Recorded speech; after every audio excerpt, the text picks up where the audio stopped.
Chapter 11. When my father woke up at 4 a.m, the house was quiet. My mother lay beside him, lightly snoring. My brother, the only child, what with my sister attending the symposium, was like a rock with a sheet pulled up over him. My father marvelled at what a sound sleeper he was, just like me. While I was still alive, Lindsay and I had had fun with that, clapping, dropping books, and even banging pot lids to see if Buckley would wake up. Before leaving the house, my father checked on Buckley, to make sure, to feel the warm breath against his palm. Then he suited up in his thin-soled sneakers and light jogging outfit. His last task was to put Holiday's collar on. It was still early enough that he could almost see his breath. He could pretend at that early hour that it was still winter, that the seasons had not advanced. The morning dog walk gave him an excuse to pass by Mr. Harvey's house. He slowed only slightly. No one would have noticed, save me, or, if he had been awake, Mr. Harvey.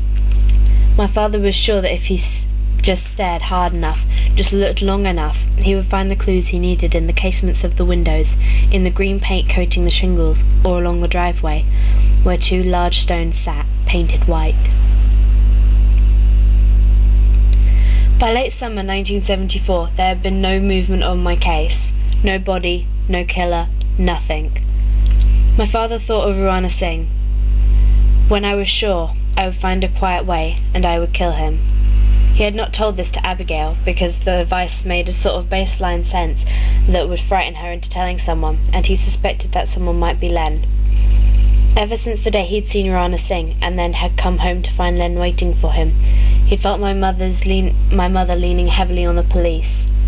If my father had said something that contradicted the police theories, or, as he saw them, the lack of them, my mother would immediately rush to fill the hole left open by my father's idea.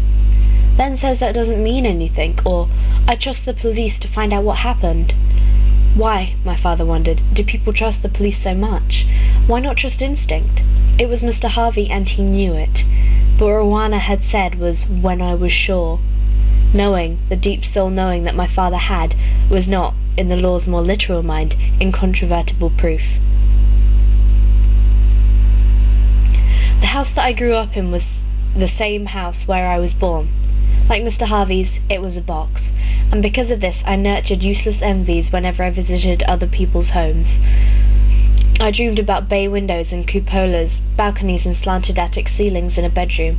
I loved the idea that there could be trees in a yard taller and stronger than people, slanted spaces under stairs, thick hedges grown so large that inside there were hollows of dead branches where you could crawl and sit. In my heaven there were verandas and circular staircases, window ledges with iron rails, and a campanile housing a bell that told the hour. I knew the floor plan of Mr. Harvey's by heart. I had made a warm spot on the floor of the garage until I cooled. He had brought my blood into the house with him on his clothes and skin. I knew the bathroom, knew how in my house my mother had tried to decorate it to accommodate Buckley's late arrival by stenciling battleships along the top of the pink walls. In Mr. Harvey's house, the bathroom and kitchen were spotless. The porcelain was yellow and the tile on the floor was green. He kept it cold. Upstairs, where Buckley, Lindsay and I had our rooms, he had almost nothing. He had a straight chair where he would go to sit sometimes and stare out the window over at the high school, listen for the sound of band practice wafting over from the field. But mostly he spent his hours in the back on the first floor, in the kitchen building dollhouses, in the living room listening to the radio, or, as his lust set in, sketching blueprints for follies like the hole or the tent. No one had bothered him about me for several months. By that summer he only occasionally saw a squad car slow in front of his house. He was smart enough not to alter his pattern. If he was walking out to the garage or the mailbox, he kept on going. He set several clocks, one to tell him when to open the blinds, one when to close them. In conjunction with these alarms, he would turn lights on and off throughout the house. When an occasional child happened by to sell chocolate bars for a school competition or inquire if he would like to subscribe to the evening bulletin, he was friendly but businesslike, unremarkable. He kept things to count, and this counting reassured him. They were simple things. A wedding ring, a letter sealed in an envelope, the heel of a shoe, a pair of glasses, an eraser in the shape of a cartoon character, a small bottle of perfume, a plastic bracelet, my Pennsylvania Keystone charm, his mother's amber pendant. He would take them out at night long after he was sure that no newsboy or neighbour would knock on his door. He would count them like the beads on a rosary. For some he had forgotten the names. I knew the names. The heel of the shoe was from a girl named Claire, from Nutley, New Jersey, whom he had convinced to walk into the back of a van. She was littler than me. I like to think that I wouldn't have gone into a van. Like to think it was my curiosity about how he could make a hole in the earth that wouldn't collapse. He had ripped the heel off her shoe before he let Claire go. That was all he did. He got her into the van and took her shoes off. She started crying and the sound drove into him like screws. He pleaded with her to be quiet and just leave. Stepped magically out of the van barefoot and uncomplaining while he kept her shoes. But she wouldn't. She cried.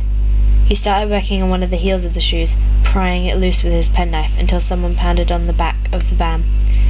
He heard men's voices and a woman yelling something about calling the police. He opened the door. "What the hell are you doing to that kid?" one of the men yelled. This man's buddy caught the little girl as she flew, bawling out of the back. "I'm trying to repair her shoe." The little girl was hysterical. Mr. Harvey was all reason and calm. But Claire had seen what I had, his look bearing down, his wanting something unspoken that to give him would equal our oblivion. Hurriedly, as the men and women stood confused, unable to see what Claire and I knew, Mr. Harvey handed the shoes to one of the men and said his goodbyes. He kept the heel. He liked to hold the small leather heel and rub it between his thumb and forefinger. A perfect worry stone. I knew the darkest place in our house. I had climbed inside of it and stayed there for what I told Clarissa was a whole day, but was really about 45 minutes. It was the crawl space in the basement. Inside ours there were pipes coming down that I could see with a flashlight and tons of dust. That was it. There were no bugs. My mother, like her own, employed an exterminator for the slightest infestation of ants. When the alarm had gone off to tell him to shut the blinds, and then the next alarm, which told him to shut off most of the lights because the suburbs were asleep after that, Mr. Harvey would go down into the basement, where there were no cracks that light could peek through and people could point to say he was strange. By the time he killed me, he had tired of visiting the crawl space, but he still liked to hang out in the basement in an easy chair that faced the dark hole beginning halfway up the wall and reaching to the exposed baseboards of his kitchen floor. He would often drift off to sleep there, and there he would sleep when my father passed the greenhouse at around 4:40 a.m. Joe Ellis was an ugly little tough. He had pinched Lindsay and me underwater in the pool and kept us from going to swim parties because we hated him so much. He had a dog that he dragged around no matter what the dog wanted. It was a small dog and couldn't run very fast, but Ellis didn't care. He would hit it or lift it painfully by the tail. Then one day it was gone, and so was a cat that Ellis had been seen taunting, and then animals from all over the neighbourhood began disappearing. What I discovered, when I followed Mr. Harvey's stare into the crawl space, were these animals had gone missing for more than a year. People thought it stopped because the Ellis boy had been sent to military school. When they let their pets loose in the morning, they returned in the evening. This they held as proof. No one could imagine an appetite like the one in the greenhouse. Someone who would spread quicklime on the bodies of cats and dogs, the sooner for him to have nothing left but their bones. By counting the bones and staying away from the sealed letter, the wedding ring, the bottle of perfume, he tried to stay away from what he wanted most, from going upstairs in the dark to sit in the straight chair and look out toward the high school, from imagining the bodies that matched the cheerleaders' voices, which pulsated in waves on fall days during football games, or from watching the buses from the grammar school unload 2 houses down. Once he had taken a long look at Lindsay, the lone girl on the boys' soccer team, out running laps in our neighbourhood near dark. What I think was hardest for me to realise was that he had tried each time to stop himself. He had killed animals, taking lesser lives to keep from killing a child. By August, Len wanted to establish some boundaries for his sake and for my father's. My father had called the precinct too many times and frustrated the police into irritation, which wouldn't help anyone be found and just might make the whole place turn against him. The final straw had been a call that came in the first week of July.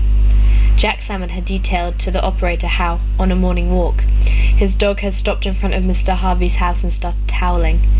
No matter what Salmon had done, went the story, the dog wouldn't budge from the spot and wouldn't stop howling.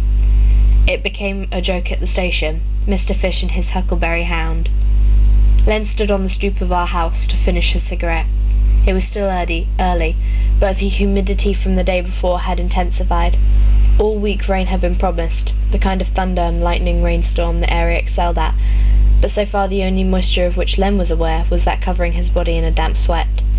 He had made his last easy visit to my parents' house. Now he heard humming, a female voice from inside. He stubbed at his cigarette against the cement under the hedge and lifted the heavy brass knocker. The door opened before he let it go. "I smelled your cigarette," Lindsay said. "Is that you humming? Those things will kill you. Is your father home?" Lindsay stood aside to let him in. "Dad!" my sister yelled into the house. "It's Len!" "You were away, weren't you?" Len asked. "I just got back." My sister was wearing Samuel's softball shirt and a pair of strange sweatpants. My mother had accused her of returning home without one single item of her own clothing. "I'm sure your parents missed you." "Don't bet on it," Lindsay said. "I think they were happy to have me out of their hair." Len knew she was right. He was certainly sure my mother had seemed less frantic when he had visited the house. Lindsay said, "Buckley's made you the head of the police squad in the town he built under his bed. That's a promotion." The two of them heard my father's footsteps in the hallway above, and then the sounds of Buckley begging. Lindsay could tell that whatever he'd asked for our father had finally granted. My father and brother descended the stairs, all smiles. "Len," he said, and he shook Len's hand. "Good morning, Jack," Len said. "And how are you this morning, Buckley?" My father took Buckley's hand and stood him in front of Len, who solemnly bent down to my brother. "I hear you've made me chief of police," Len said. "Yes, sir." "I don't think I deserve the job." "You more than anyone," my father said breezily. He loved it when Len Fenneman dropped by. Each time he did, it verified for my father that there was a consensus, a group behind him, that he wasn't alone in all this. "I need to talk to your father, kids." Lindsay took Buckley back into the kitchen with the promise of cereal. She herself was thinking of what Samuel had shown her. It was a drink called jellyfish, which involved a maraschino cherry at the bottom of some sugar and gin. Lindsay had sucked the cherries up through the sugar and booze until their heads hurt and their lips were stained red. "Should I get Abigail? Can I make you some coffee or something?" "Jack," Len said, "I'm not here with any news. Just the opposite. Can we sit?" I watched my father and Len head into the living room. The living room seemed to be where no living ever actually occurred. Len sat on the edge of a chair and waited for my father to take a seat. "Listen, Jack," he said. "It's about George Harvey." My father brightened. "I thought you said you had no news." "I don't. I have something I need to say on behalf of the station and myself." "Yes." "We need you to stop making calls about George Harvey." "But I need you to stop. There is nothing, no matter how much we stretch it, to connect him to Susie's death. Howling dogs and bridal tents are not evidence." "I know he did it," my father said. "He's odd, I agree, but as far as we know, he isn't a killer. How could you possibly know that?" Len Fenneman talked, but all my father could hear was Rana Singh saying what she had to him, and of standing outside Mr. Harvey's house and feeling the energy radiating out to him, the coldness at the core of the man. Mr. Harvey was at once unknowable, and the only person in the world who could have killed me. As Len denied it, my father grew more certain. "You're stopping your investigation of him," my father said flatly.